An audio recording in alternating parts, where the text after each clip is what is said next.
Horror is a tricky genre. You can have all the jump scares, creepy monsters, and gallons of fake blood money can buy, but if your story falls apart the moment anyone stops screaming, you've got a problem. So, does the Mortuary Assistant bring the fear? Or is it just another corpse on the ever-growing pile of forgettable horror movies? Let's find out. The Mortuary Assistant follows Rebecca Owens, a newly hired embalmer working the night shift at an isolated mortuary. What begins as routine work quickly descends into a nightmare as demonic forces manipulate reality, forcing Rebecca to confront horrifying visions, buried trauma, and an evil entity determined to claim her soul. It's a simple setup, but horror often works best when simplicity is paired with effective execution. As far as protagonists go, Rebecca is refreshingly competent.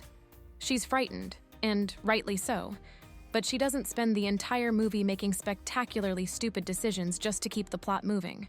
Instead, she's portrayed as someone trying to survive impossible circumstances while carrying emotional baggage that actually matters to the story. That immediately makes her more engaging than the average horror protagonist. The antagonist is a demon and is easily the film's greatest strength. Rather than chasing people through hallways every 5 minutes, it plays psychological games.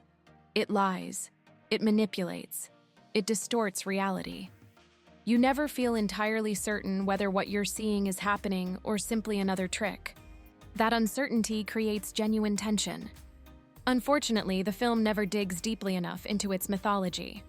The evil remains mysterious, which is good, but sometimes it crosses the line into simply being underexplained.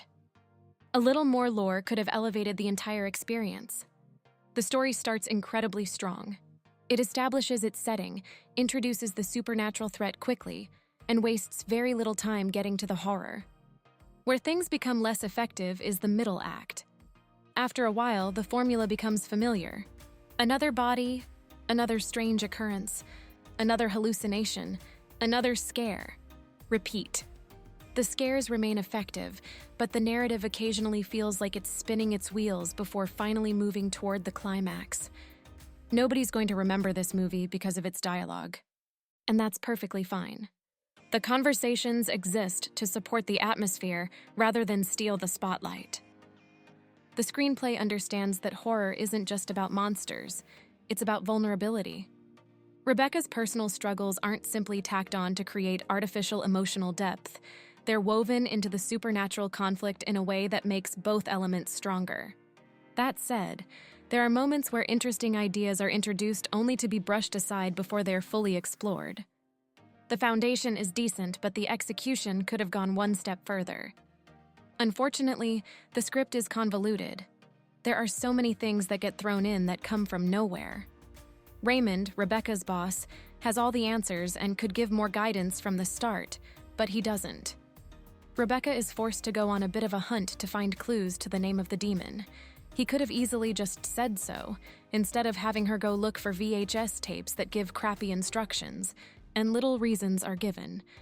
This could possibly be how it would have been in the game, seeing that the film is based on a video game, but it doesn't work in the film.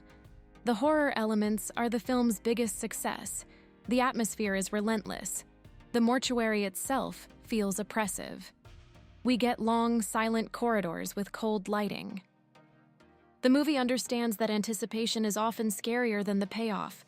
Yes, there are jump scares, but they're supported by genuine tension instead of replacing it. That's becoming increasingly rare. Visually, the movie knows exactly what it's doing. The camera rarely rushes. Instead, it lingers just long enough to make you question every shadow in the background. Lighting is used effectively.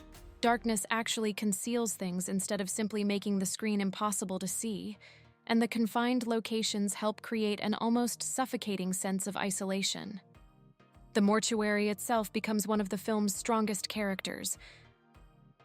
As far as performances go, there is nothing to write home about, but Rebecca is sufficient, taking into consideration the lack of depth provided by the script. Supporting actors do a decent job, although they don't receive nearly enough screen time to become particularly memorable. The biggest missed opportunity is the demon itself.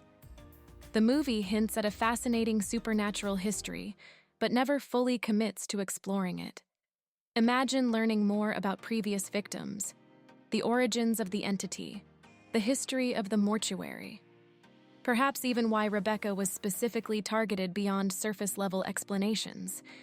Expanding those ideas could have transformed a very good horror film into a genuinely memorable one. So what's our final verdict? The Mortuary Assistant has a lot of potential, but it is never realized. Despite some repetitive pacing and a mythology that deserved more attention, at times the film is a tense, unsettling supernatural horror film that understands how to build suspense instead of relying solely on cheap tricks. It is a decent film, but handcuffed due to poor writing and limited character development. Ultimately, this film will go down as a missed opportunity. If you enjoyed this review, don't forget to hit that like button, leave your thoughts in the comments, and subscribe for more movie reviews, horror deep dives, and brutally honest film discussions.